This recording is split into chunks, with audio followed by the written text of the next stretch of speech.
बहुत बहुत स्वागत करता हूं। दोस्तों, आज के इस वीडियो में बताऊंगा आपको टेंस और प्रेजेंट इंडेफिनिट टेंस के बारे में। और मुझे उम्मीद है दोस्तों कि आपको ये वीडियो बहुत ही पसंद आएगा। तो दोस्तों, मैं आपका ज़्यादा समय ना लेते हुए डायरेक्टली अपने टॉपिक पर आता हूँ, टेंस। तो सबसे पहले दोस्तों मैं बता दूँ आपको टेंस क्या होता है, इसका हम यूज़ कैसे करते हैं और इसका हम ट्रांसलेट कैसे करते हैं। तो चलिए सबसे पहले हम देखते हैं दोस्तों टेंस। आप देख रहे हैं दोस्तों टेंस को हम हिंदी में कहते हैं काल। अब एक तरीके से दोस्तों हम इसको कह सकते हैं, समय भी कह सकते हैं कि जो टेंस होता है वो हमारा समय होता है। अब आप यहाँ पे देख रहे हैं दोस्तों कि व्हाट इज टेंस। टेंस क्या है, व्हाट इज टेंस, टेंस क्या है जो हम टेंस में पढ़ते हैं दोस्तों। व्हाट इज टेंस, टेंस क्या है, इसके अबाउट हम जानेंगे। तो सबसे पहले उसका डिफिनीसन देखते हैं। जैसे कि डिफिनीसन हमने इस नोटबुक के माध्यम से हम आपको बता रहे हैं। हमने नोटबुक हिंदी में भी लिखा है और इंग्लिश में लिखा है, लेकिन फिर भी मैं आपको उसको एक्सप्लेन करके उसको डिफिनीसन से आपको अच्छे तरीके से समझाता हूँ। आप देख रहे हैं लिखा है दोस्तों यहाँ पर, a form of a verb that so if something happens in the present past future are called tense. दोस्तों, क्रिया का एक ऐसा रूप जो दिखाता है अतीत के वर्तमान या भविष्य में जो कुछ होता है उसे हम टेंस कहते हैं। तो सिंपल तरीके से दोस्तों समझ सकते हैं कि टेंस उसे कहते हैं जो हमें वर्तमान समय, भूतकाल का समय और भविष्य काल का समय का बोध कराता है, उसे हम टेंस कहते हैं। ये था दोस्तों व्हाट इज टेंस, टेंस क्या होता है। आपको अच्छी तरीके से दिख भी रहा है वीडियो में, आप इसको नोट भी कर सकते हैं और अच्छी तरीके से समझ सकते हैं। चलिए दोस्तों, अब आप यहाँ पे देख रहे हैं there are 3 types of tense. जी हाँ दोस्तों, जो टेंस होता है वो हमारा 3 प्रकार का होता है। There are 3 types of tense. आप टेंस के अलग अलग पार्ट्स देखेंगे दोस्तों। टेंस, उसके हम पार्ट यहाँ पे देख रहे हैं, present tense, past tense, future tense. जी हाँ दोस्तों, हमने टेंस को 3 भागों में डिवाइड किया, present tense, past tense, future tense. Present tense means वर्तमान काल, पास्ट टेंस मीन्स भूतकाल और फ्यूचर टेंस मीन्स भविष्य काल। अब प्रेजेंट टेंस क्या होता है दोस्तों, जो हमें वर्तमान समय में जारी रहने के कार्य को बताता है उसे हम प्रेजेंट टेंस कहते हैं। जैसे राम आम खा रहा है, राम इज ईटिंग मैंगो। ये हमारा प्रेजेंट टेंस है। काम इसमें वर्तमान समय में जारी रहता है, यानी जो समय चलता रहता है, प्रेजेंट टेंस में कार्य जारी रहता है।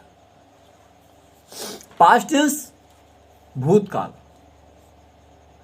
जिसमें बीते हुए समय का ज्ञान होता हो, यानी जिस समय में हमारा काम पूरा हो चुका होता है उसे हम पास्ट टेंस कहते हैं। जैसे राम आम खा रहा था, अब ये समय बीत चुका है।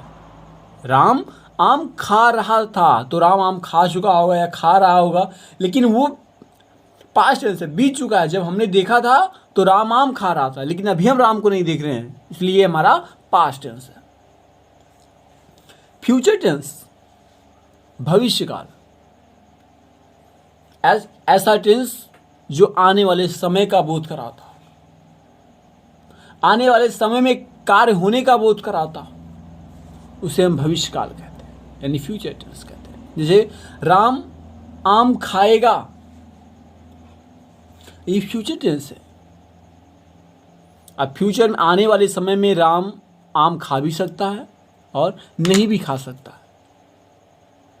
तो फ्यूचर में क्या होता है, कोई भी वर्ग जो होता है वो हमारा अनसर्टेन टाइम होता है, निश्चित नहीं हो सकता। वो हो भी सकता है और नहीं भी हो सकता है। तो जो भी कार्य निश्चित और अनिश्चित पर डिपेंड करता है उसको हम फ्यूचर टेंस में लिखते हैं। तो वही हमारा होता है फ्यूचर टेंस, यानी जो आने वाले समय का बोध कराता हो, आने वाले समय में कार्य का बोध होता हो, उसे हम फ्यूचर टेंस कहते हैं। चलिए दोस्तों, अब हम देखेंगे present tense, past tense, future tense के अलग अलग पार्ट्स। क्योंकि इसके अलग अलग पार्ट्स भी होते हैं, तो हम आपको दिखा रहे हैं सबसे पहले प्रेजेंट टेंस के parts. Type of present tense. Present tense के प्रकार आपके सामने यहाँ पे लिखा है दोस्तों। प्रेजेंट टेंस 4 प्रकार से होता है, यानी प्रेजेंट टेंस को हम 4 भागों में डिवाइड करते हैं। पहला है प्रेजेंट इंडेफिनिट टेंस, जिसको हिंदी में कहते हैं हम सामान्य वर्तमान काल। प्रेजेंट कॉन्टिन्यूअस टेंस, अपूर्ण वर्तमान काल। प्रेजेंट परफेक्ट टेंस, पूर्ण वर्तमान काल। प्रेजेंट परफेक्ट कॉन्टिन्यूअस टेंस, पूर्ण वर्तमान काल। तो दोस्तों इस तरीके से हमने प्रेजेंट टेंस को 4 भागों में डिवाइड किया। अब हम पास्ट टेंस को देखेंगे। तो सेम वही तरीका है, जिस तरीके से हम प्रेजेंट टेंस को डिवाइड किए उसी तरीके से पास्ट टेंस को भी डिवाइड करेंगे। तो आप यहाँ पे देख रहे हैं types of past tense. Past tense को भी हमने 4 भागों में डिवाइड किया है। पास्ट इंडेफिनिट टेंस, सामान्य भूतकाल। पास्ट कॉन्टिन्यूअस टेंस, अपूर्ण भूतकाल। पास्ट परफेक्ट टेंस, पूर्ण भूतकाल। पास्ट परफेक्ट कॉन्टिन्यूअस टेंस, पूर्ण भूतकाल। तो ये दोस्तों हमारा हो गया पास्ट टेंस। अब हम फ्यूचर टेंस को 4 भागों में डिवाइड करते हैं। आप देख रहे हैं फ्यूचर टेंस। फ्यूचर टेंस हमने यहाँ पे 4 भागों में डिवाइड किया है।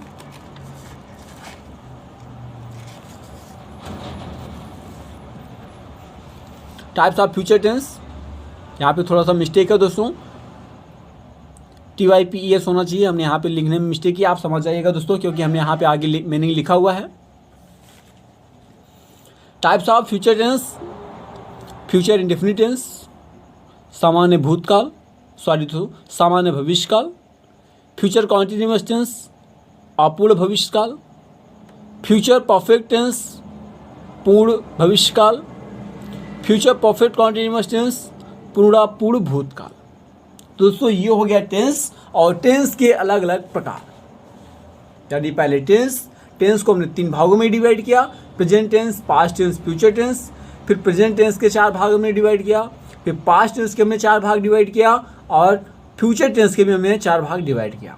तो अब चलिए हम दोस्तों देखते हैं अब इस टेंस को किस तरीके से हम ट्रांसलेट करेंगे, स्टेप बाय स्टेप एक एक पार्ट्स को हम देखते हैं। तो चलिए हम सबसे पहले देखते हैं दोस्तों प्रेजेंट इंडेफिनिट टेंस को हम किस तरीके से ट्रांसलेट करेंगे, इसका ट्रांसलेट करने का रूल क्या होता है, इसके स्ट्रक्चर्स क्या होते हैं और इसके एग्जाम्पल क्या होते हैं।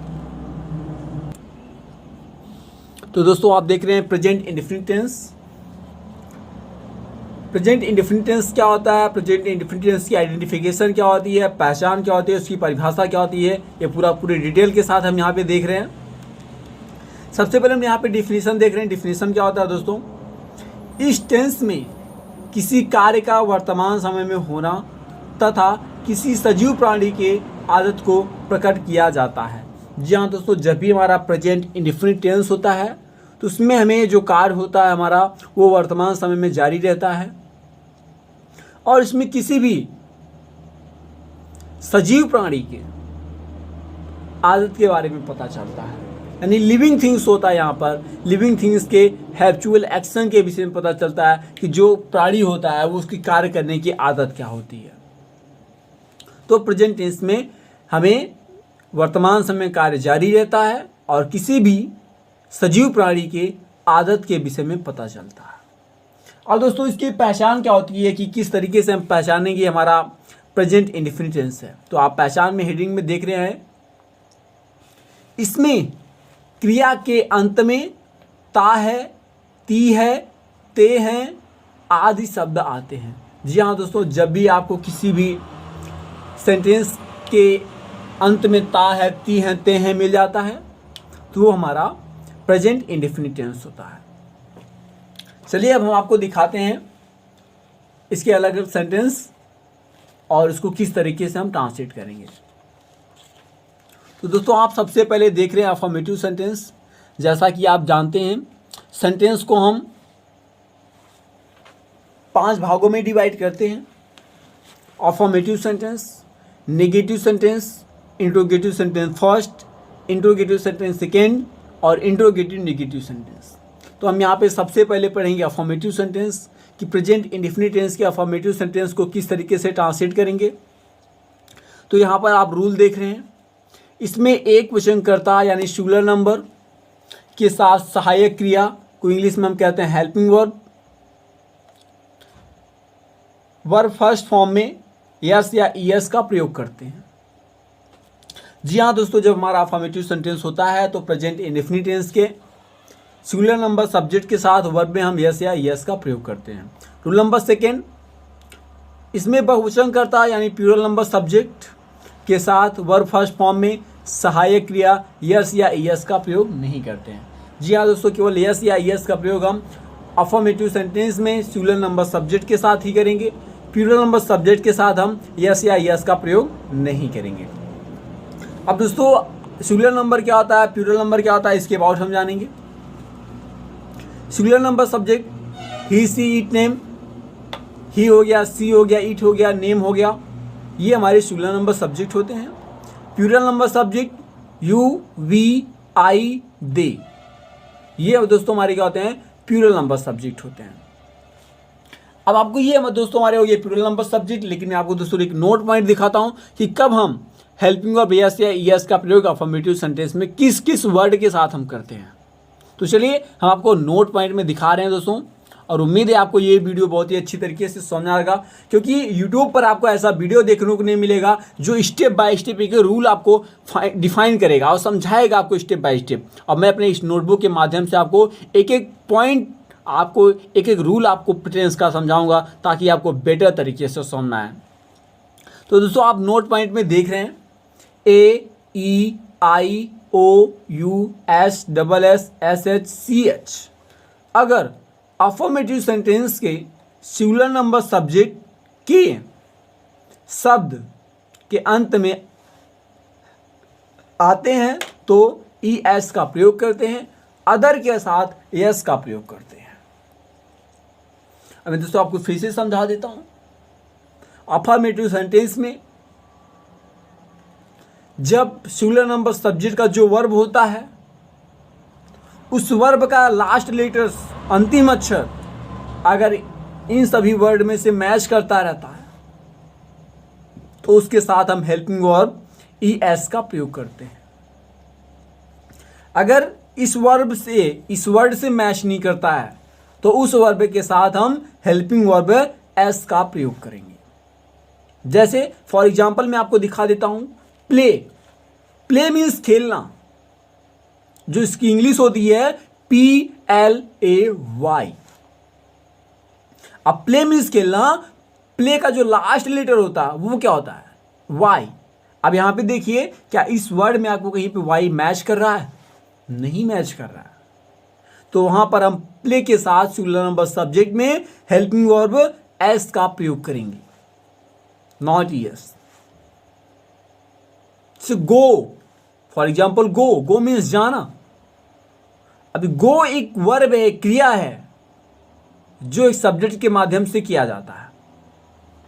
अब गो का जो लास्ट लेटर है वो ओ है, तो आप यहां पे देख रहे हैं कि इस वर्ड में ओ मैच कर रहा है। जब ओ मैच कर रहा है तो गो के साथ जो अफर्मेटिव सेंटेंस में हेल्पिंग वर्ब लगेगा वो लगेगा ई एस, यानी हमारा ये हो जाएगा गोज।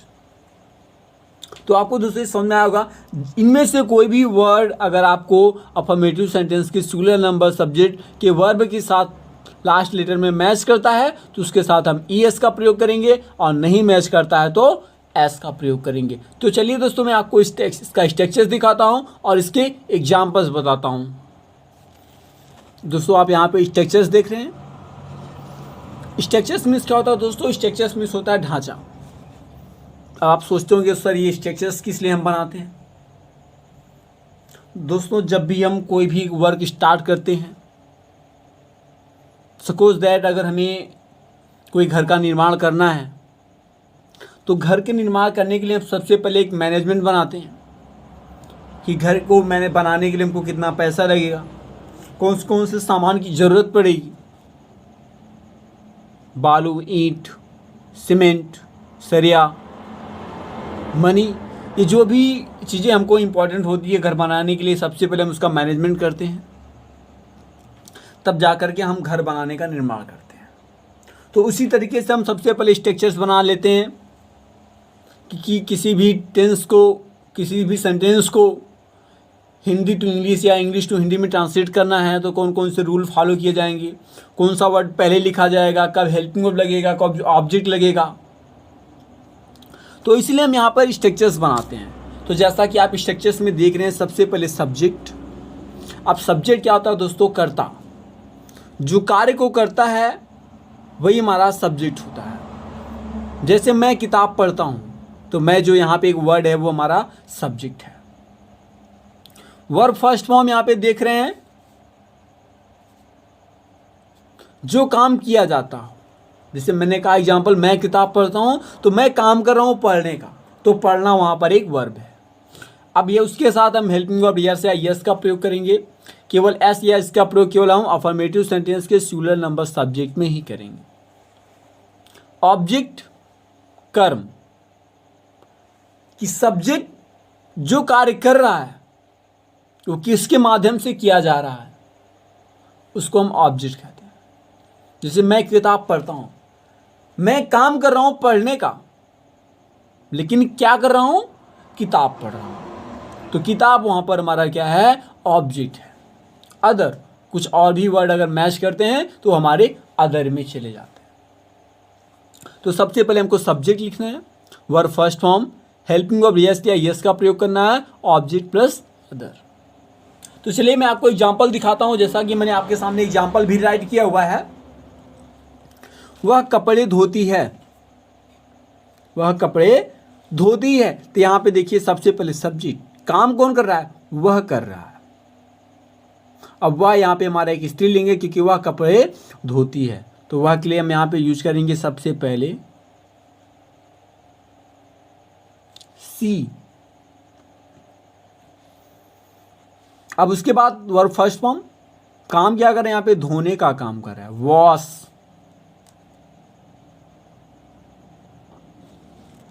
वॉश यहाँ पे हो गया। अब हमने बताया कि वर्ब फर्स्ट फॉर्म के साथ में हेल्पिंग वर्ब यस या यस का प्रयोग करेंगे। तो आप वॉश का जो अंतिम लेटर है वो देख रहे हैं,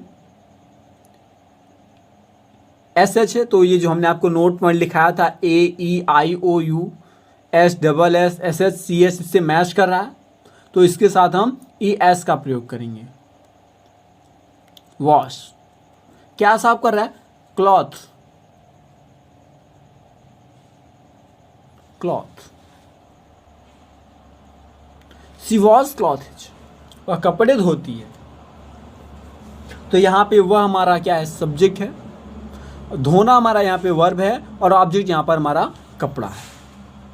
तो ये आपको अच्छी तरीके से समझ आ रहा होगा। और आप देख सकते हैं कि यहाँ एग्जाम्पल जो हमारा दिखा हुआ है वहाँ पर लास्ट में ती है मिला हुआ है, क्योंकि हमने आपको पहले ही बताया जो उसकी पहचान है वो वाक्यों के अंत में ता है, ती है, ते हैं आएगा। तो यहाँ पे आप देख रहे हैं ता है, ती है से मैच कर रहा है। दूसरा एग्जाम्पल है, राम रोज मछली पकड़ता है। तो यहाँ पे सबसे पहले हम लिखेंगे राम। अब राम हमारा सिंगुलर नंबर सब्जेक्ट है, तो अब यहाँ पे वर्ब कैच। कैच में सी एच मैच कर रहा है, तो इसके साथ हम ई एस का प्रयोग करेंगे। Catch fish daily, Ram catch fish daily, Ram रोज मछली पकड़ता है। अब दूसरा आप देख रहे हैं एग्जाम्पल, वे क्रिकेट खेलते हैं। अब जो वे है हमारा ये प्लूरल नंबर सब्जेक्ट है, तो यहाँ पे सबसे पहले हम लिखेंगे दे। वही तरीका और verb first form, play means खेलना। अब प्ले का जो लास्ट लेटर है वो है वाई। अब ना तो यहाँ पर हम यस का प्रयोग करेंगे ना ही यस का प्रयोग करेंगे, क्योंकि वे जो हमारा ये प्लूरल नंबर सब्जेक्ट है। और हमने आपको पहले ही बताया कि प्लूरल नंबर सब्जेक्ट के साथ हम यस या यस का प्रयोग अफर्मेटिव सेंटेंस में नहीं करेंगे, ओनली वर्ब ही लिखेंगे। दे प्ले, क्या खेले हैं? क्रिकेट। तो दोस्तों ये बन गया हमारा अफर्मेटिव सेंटेंस। तो चलिए आगे हम आपको दिखाते हैं कुछ नोट पॉइंट कि किस तरीके से इसमें और नोट पॉइंट का यूज करते हैं। तो आप यहाँ पे नोट पॉइंट देख रहे हैं, जैसा कि हमने नोट पॉइंट में लिखा है, यदि एक वचन कर्ता के साथ वर्ब में वाई के पहले कॉन्सोनेंट हो तो वाई को हटाकर आई ई एस में बदल देते हैं। और यदि वाई के पहले वावेल हो तो केवल एस का प्रयोग करते हैं। अब दोस्तों अब मैं आपको समझा देता हूं कि ये नोट पॉइंट कहाँ पर हम यूज करेंगे।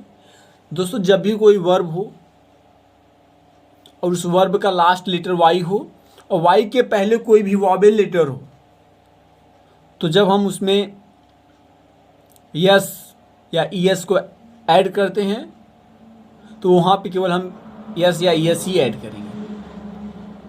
लेकिन जब दोस्तों कोई भी वर्ब हो और उस वर्ब के लास्ट में वाई हो और वाई के पहले का जो लेटर वो कॉन्सोनेंट हो, तो जब हम उसमें यस या यस ऐड करेंगे तो उसको हम वाई को हटा देते हैं और वाई को हटा करके आई ई एस में बदल देते हैं। जैसा कि आप एग्जांपल देख रहे हैं, प्ले, प्ले मीन्स खेलना। प्ले का जो लास्ट लेटर है वो वाई है, वाई में हमने प्ले के साथ हमने यस को ऐड किया, तो ये हमारा ए है और ए हमारा वावेल है, तो इसके साथ हमने केवल एस को ऐड कर दिया, यानी प्लेज हो गया। दूसरा एग्जांपल आप देख रहे हैं, PLAY play, play means sorry FLY fly, fly means उड़ना।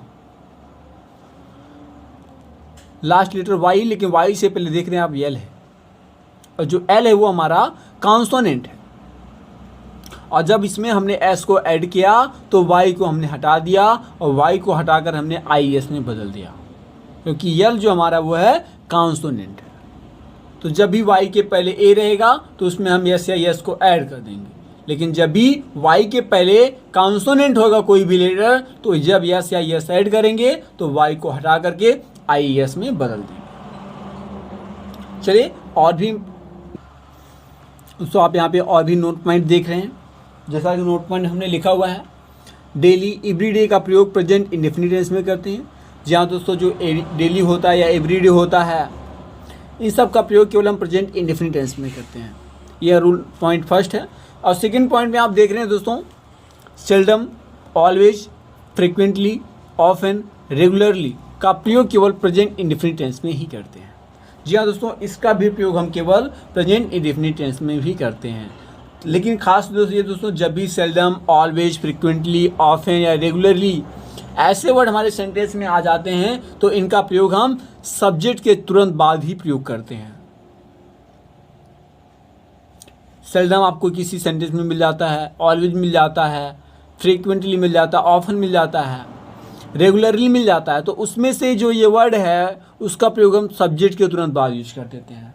तो चलिए मैं आपको एग्जाम्पल के माध्यम से समझा रहा हूँ। जैसा कि आप यहाँ पे एग्जाम्पल देख रहे हैं, मैं अक्सर स्कूल जाता हूँ, तो यहाँ पे सबसे पहले हमको लिखना है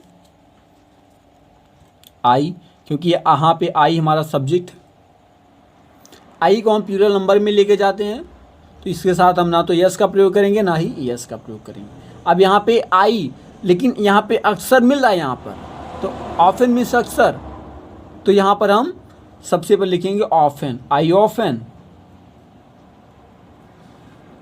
आई often go to school, I often go to school. ये दोस्तों हमारा आ गया एग्जाम्पल। दूसरा एग्जाम्पल आप देख रहे हैं, वो हमेशा क्लास लेता है, तो यहाँ पे हो जाएगा सबसे पहले ही ऑलवेज, ऑलवेज मीन्स दोस्तों होता है हमेशा, he always take class, he always take class, वो हमेशा क्लास लेता है।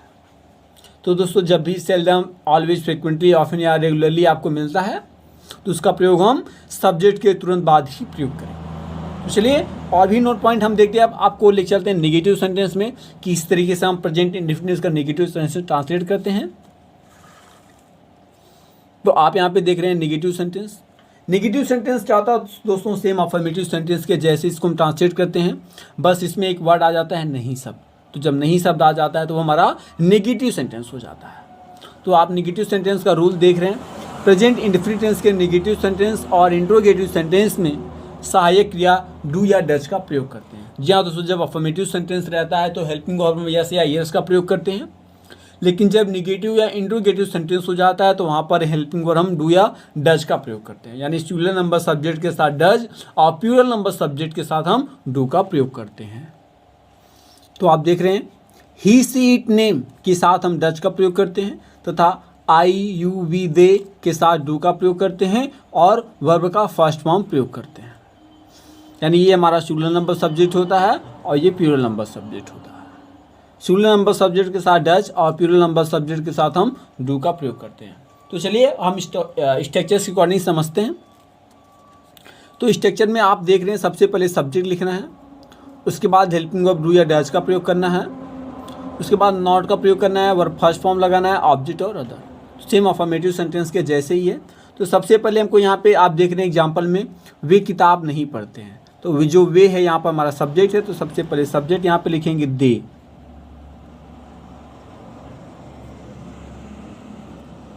अब दे हमारा जो है प्लूरल नंबर है, आप यहाँ पे देख रहे हैं मैच कर रहा है इसमें, तो दे के साथ डू का प्रयोग करना है, तो यहाँ पे लिखेंगे दे डू, उसके बाद नॉट, स्ट्रक्चर्स में आप देख रहे हैं डू डज के बाद नॉट, वर्ब फर्स्ट फॉर्म यहाँ पे काम जो हो रहा है वो पढ़ने का काम हो रहा है, तो रीड, रीड बुक। तो दोस्तों ये हमारा हो गया नेगेटिव सेंटेंस। दूसरा है राधा चाय नहीं पीती है, तो यहाँ पर सबसे पहले जो सब्जेक्ट है वो राधा है। अब राधा किसी गर्ल्स का नाम है और जो नेम होता है वो हमारा सिंगुलर नंबर सब्जेक्ट होता है, तो आप नेम देख रहे हैं, नेम के साथ हमको यूज करना है डज। राधा डज नॉट, अब यहाँ पे जो काम हो रहा है पीने का हो रहा है, लेकिन क्या पिया जा रहा है, चाय पिया जा रहा है। लेकिन दोस्तों आपको ध्यान देना है, जब भी चाय पीने के लिए हमको कभी भी ड्रिंक का यूज नहीं करना है। चाय पीने के लिए हमेशा हम टेक का प्रयोग करते हैं या हैव का प्रयोग करते हैं, तो यहाँ पर हमने यूज किया टेक। तो ये हमारा दोस्तों हो गया नेगेटिव सेंटेंस। तो चलिए अब नेगेटिव सेंटेंस की कुछ और हम एग्जाम्पल समझते हैं और कुछ उसमें हम नोट पॉइंट देखते हैं।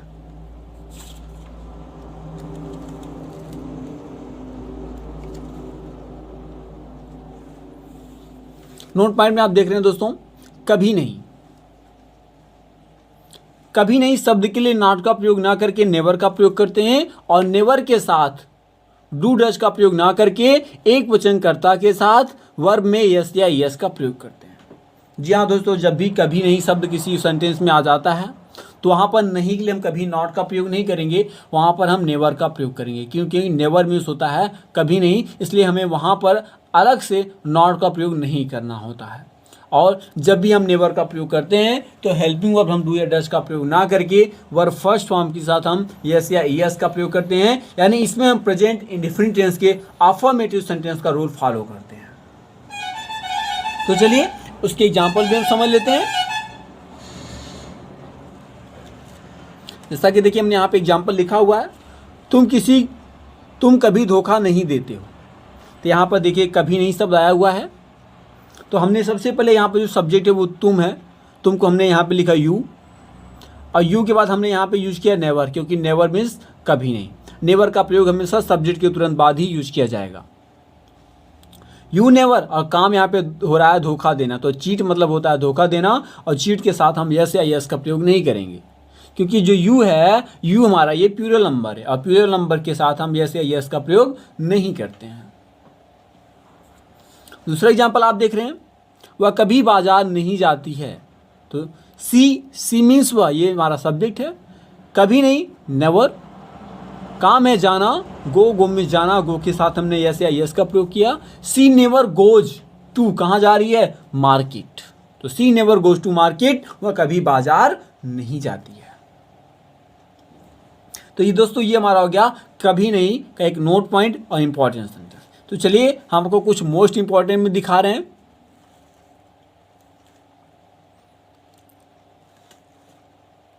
मोस्ट इंपॉर्टेंट मैं आपको स्टेप बाय स्टेप दिखा रहा हूं दोस्तों, और आपको बहुत ही अच्छे तरीके से समझ में आएगा। चलिए मोस्ट इंपॉर्टेंट में देखते हैं क्या लिखा हुआ है दोस्तों। नेगेटिव सेंटेंस में कुछ के लिए या कोई के लिए एनी, और अफर्मेटिव सेंटेंस में कुछ या कोई के लिए हम सम का प्रयोग करते हैं। दोस्तों जब भी कोई सेंटेंस हो उसमें कोई शब्द आया हुआ हो या कुछ आया हुआ हो, अगर वो सेंटेंस हमारा नेगेटिव सेंटेंस है या इंट्रोगेटिव सेंटेंस है तो वहाँ पर कुछ के लिए या कोई के लिए हम एनी का प्रयोग करेंगे, एनी या एनीथिंग का प्रयोग करेंगे। लेकिन जब अफर्मेटिव सेंटेंस होता है तो वहाँ पर हम कुछ के लिए या कोई के लिए सम और समथिंग का प्रयोग करेंगे। तो मैं आपको एग्जाम्पल भी दिखा रहा हूँ। जैसे एग्जाम्पल में आप देख रहे हैं, मैं कुछ नहीं जानता हूँ। कुछ नहीं आ गया तो ये हमारा नेगेटिव सेंटेंस हो गया। तो मैं यहाँ पे सबसे पहले हमने लिखा आई, क्योंकि आई मीन्स मैं, और जैसा कि आप जानते हैं कि आई के साथ हेल्पिंग वर्ब हम डू का प्रयोग करते हैं। I do not, no means जाना, ये वर्ब है। एनीथिंग, क्योंकि ये हमारा है नेगेटिव सेंटेंस, तो कुछ के लिए हमने यहाँ पर एनीथिंग का प्रयोग किया। आई डू नॉट एनीथिंग, मैं कुछ नहीं जानता हूं। दूसरा एग्जाम्पल है मैं कुछ जानता हूं। यहां पे देखिए सेम वही है, बस यहां पे नॉट हटा दिया गया, नहीं शब्द हटा दिया गया, तो ये हमारा अफर्मेटिव सेंटेंस हो गया। आई नो, अब यहाँ पे यस का प्रयोग होगा, लेकिन आई हमारा प्लूरल नंबर में जाता है, इसलिए हम यहाँ पर यस का प्रयोग नहीं करेंगे। आई नो समथिंग, मैं कुछ जानता हूं। आई नो समथिंग, तो यहां पर कुछ के लिए हमने समथिंग का प्रयोग किया। दूसरा एग्जांपल देख लेते हैं। कोई कुछ नहीं कहना चाहता है। यहां पे देखिए कोई भी आ गया और कुछ भी आ गया, लेकिन इसमें देखिए नहीं शब्द आ गया, तो ये हमारा हो गया नेगेटिव सेंटेंस। तो हम यहाँ पे सबसे पहले कोई के लिए हमने यहाँ पे बताया कि एनी या एनीबडी का प्रयोग करेंगे। तो कोई के लिए हमने यहाँ पर anybody, do not, anybody do not, want मतलब चाहना, टू से मतलब कहना। Anybody do not want to say anything, कोई कुछ नहीं कहना चाहता है, तो ये हमारा नेगेटिव सेंटेंस है, इसलिए कोई के लिए हमने एनीबडी का प्रयोग किया और कुछ के लिए हमने एनीथिंग का प्रयोग किया। तो दोस्तों ये हो गया हमारा मोस्ट इंपॉर्टेंट। ये नेगेटिव सेंटेंस मैंने आपको मोस्ट इंपॉर्टेंट बताया। दोस्तों अब इसके बाद हम बताते हैं आपको इंट्रोगेटिव सेंटेंस। आप देख रहे हैं इंट्रोगेटिव सेंटेंस, जैसा कि हमने आपको पहले ही बताया कि इंट्रोगेटिव सेंटेंस जो होता है उसको हम दो भागों में डिवाइड करते हैं। Interrogative sentence first, interrogative sentence second. Interrogative sentence first क्या होता है और इंट्रोगेटिव सेंटेंस सेकंड क्या होता है, हम आपको बताते हैं। जब भी क्वेश्चन वर्ड क्या, क्यों, कहाँ, कैसे, कब, कौन, कितने, ये सब क्वेश्चन वर्ड हमारे अगर वाक्य की सबसे पहले आते हैं तो हम सबसे पहले हेल्पिंग वर्ब का प्रयोग करते हैं, उसके बाद हम सब्जेक्ट का प्रयोग करते हैं। जब भी क्वेश्चन वर्ड वाक्य के सबसे पहले आता है तो हमारा इंट्रोगेटिव सेंटेंस ए के अकॉर्डिंग यूज किया जाता है, और जब भी क्वेश्चन वर्ड वाक्य के बीच में आता है तो वो हमारा इंट्रोगेटिव सेंटेंस सेकेंड में आता है। तो चलिए इंट्रोगेटिव सेंटेंस फर्स्ट को हम किस तरीके से ट्रांसलेट करेंगे उसका स्ट्रक्चर्स देखते हैं। सबसे पहले हमको यूज करना है डू या डज अकॉर्डिंग टू सब्जेक्ट और अकॉर्डिंग टू टेंस। उसके बाद सब्जेक्ट का यूज करना है। नॉट का यूज अगर रहेगा तो करेंगे और नहीं रहेगा तो नॉट का यूज नहीं करेंगे। वर्ब फर्स्ट फॉर्म को यूज करना है, ऑब्जेक्ट और अदर, और लास्ट में हमारा क्वेश्चन मार्क, चाहे वो हिंदी का सेंटेंस होगा या इंग्लिश का सेंटेंस होगा, दोनों में क्वेश्चन मार्क हमारे लिए बहुत ही कंपलसरी है। तो चलिए हम आपको एग्जाम्पल दिखाते हैं। एग्जाम्पल में आप देख रहे हैं लिखा है क्या मोहन परीक्षा देता है। अब जो यहाँ पर क्या वर्ड है ये हमारा ये इंट्रोगेटिव वर्ड है। क्वेश्चन वर्ड या प्रश्नवाचक शब्द है, ये हमारा कर सकते हैं आप। तो ये सबसे पहले आप देख रहे हैं, यानी यहाँ जो सेंटेंस है वो सबसे पहले स्टार्टिंग से यूज किया गया है। तो यहाँ पर सबसे पहले हमको यूज करना है डू या डज अकॉर्डिंग टू सब्जेक्ट, और जो यहाँ पे काम कर रहा है वो है मोहन, और मोहन किसी का नाम होता है, और जो नेम होता है वो हमारा सिंगुलर नंबर होता है। तो हमने आपको बताया कि नेगेटिव और इंट्रोगेटिव सेंटेंस में सिंगुलर नंबर के साथ डज और प्लूरल नंबर के साथ डू का प्रयोग करेंगे। तो ये सिंगुलर नंबर है, इसलिए यहाँ पर हम सबसे पहले यूज करेंगे डज। उसके बाद सब्जेक्ट यहाँ पे हो जाएगा मोहन। नॉट नहीं है, नहीं शब्द नहीं है, तो नॉट का प्रयोग नहीं करेंगे। डज मोहन जो काम कर रहा है, वर्ब फर्स्ट फॉर्म, काम यहाँ पे कर रहा है, परीक्षा देने का काम कर रहा है। तो दोस्तों जब भी हम परीक्षा देते हैं, परीक्षा देने के लिए कभी भी गिव का यूज नहीं किया जाता है। परीक्षा देने के लिए हमेशा फेस का यूज करते हैं, FACE, face. Does Mohan face the exam. या फिर एग्जामिनेशन कर सकते हैं।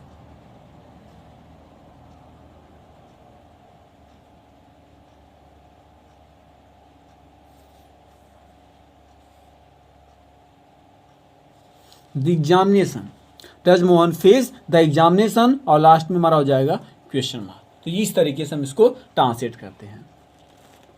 दूसरा आप देख रहे हैं, क्यों तुम भोजन नहीं पकाती हो। अब यहाँ भी क्वेश्चन वर्ड सबसे पहले है, तो यहाँ पर सबसे पहले तुम जो हमारा सब्जेक्ट है, सब्जेक्ट के अकॉर्डिंग हम हेल्पिंग वर्ब यूज करेंगे। तो तुम के साथ हम यानी यू के साथ हम डू का प्रयोग करते हैं। तो यहाँ पे लिखेंगे डू, उसके बाद सब्जेक्ट यू, डू यू। अब यहाँ पे निगेटिव सेंटेंस है, नॉट आ गया है, तो अब यहाँ पे हमको नॉट को यूज कर देना है।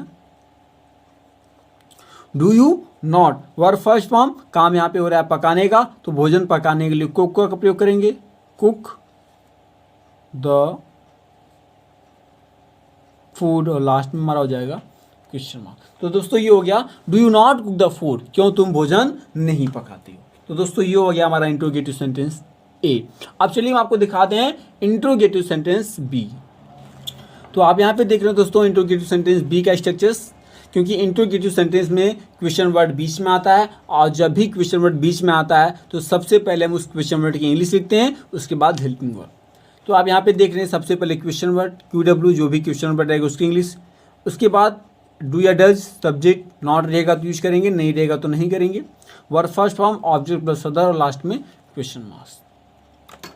चलिए मैं आपको एग्जाम्पल दिखाता हूँ। से मैं क्यों जंगल में घूमता हूँ। अब यहाँ पे दोस्तों आप देखिए जो हमारा क्वेश्चन वर्ड है, जो हमारा यहाँ पे क्वेश्चन वर्ड है वो है क्यों, ये हमारा क्वेश्चन वर्ड है। और यहाँ पर सबसे पहले हमको इस क्वेश्चन वर्ड की इंग्लिश लिखना है, क्योंकि यहाँ पे देखिए QW क्वेश्चन वर्ड, तो यहाँ पे जो क्यों की इंग्लिश होती है वो वाई। अब उसके बाद सब्जेक्ट को अकॉर्डिंग डू या डज का प्रयोग करना है, और जो सब्जेक्ट यहाँ पर है मैं के साथ हम यूज करते हैं डू, उसके बाद subject I, why do I. अब यहाँ पे नॉट नहीं है तो नॉट को यूज ना करके verb first form, walk in the forest, और लास्ट में क्वेश्चन मार्क। तो दोस्तों ये हो गया why do I walk in the forest, मैं क्यों जंगल में घूमता हूँ।